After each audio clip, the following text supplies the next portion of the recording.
Everyone, so after nearly 3 decades of storytelling, One Piece has built one of the most iconic villain lineups in anime history. From ruthless tyrants to bizarre comedic threats, every antagonist has brought something memorable to the table. But now the series has introduced a villain who doesn't just stand above the rest, he completely dwarfs them. And that villain is Emu.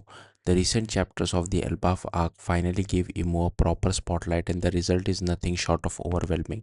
In a matter of moment, Emu takes down both Roronoa, Zoro, and Sanji with a single attack. No drawn out battle, no struggle, just instant defeat. That alone would be enough to establish dominance, but it doesn't stop there. When Emu faces Loki, a character already framed as one of the strongest in the series, the gap becomes even more terrifying. Loki isn't just beaten, he's tossed around effortlessly like he doesn't belong in the same fight. The only moment Emu shows any vulnerability is when he's briefly discarded by memories of Joy Boy, and even then it's not a true weakness, just a fleeting crack in an otherwise unstoppable force. But what really sells Emo as the true villain isn't just raw power, it's the reaction he provokes, especially from Monkey D. Luffy. Luffy has faced overwhelming enemies before. He's been outmatched, pushed to his limits, even shaken. But genuine fear, is rare for him, and yet Imu's presence alone is enough to make Luffy panic.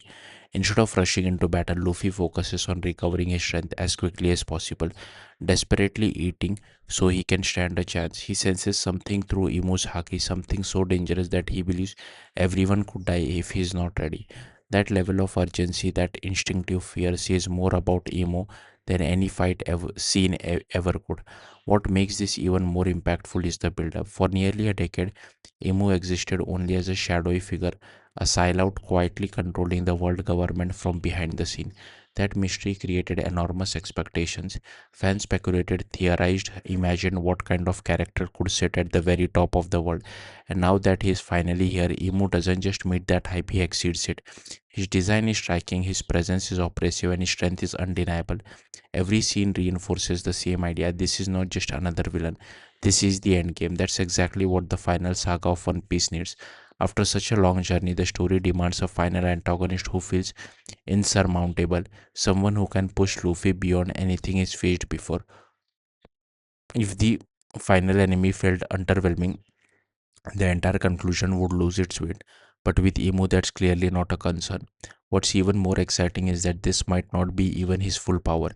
Everything shown so far suggests that Emo is still holding back. If this is just a glimpse, then what happens when he truly goes all out? Right now, Emu stands as the strongest villain in One Piece, and honestly, it's not even close. He dominates the battlefield, instills fears in the most fearless character, and carries the kind of presence that defines a final boss. If the story continues to build on this foundation, Emu won't be the strongest villain. He could go down as one of the greatest antagonists in anime history. Thank you for watching. Bye.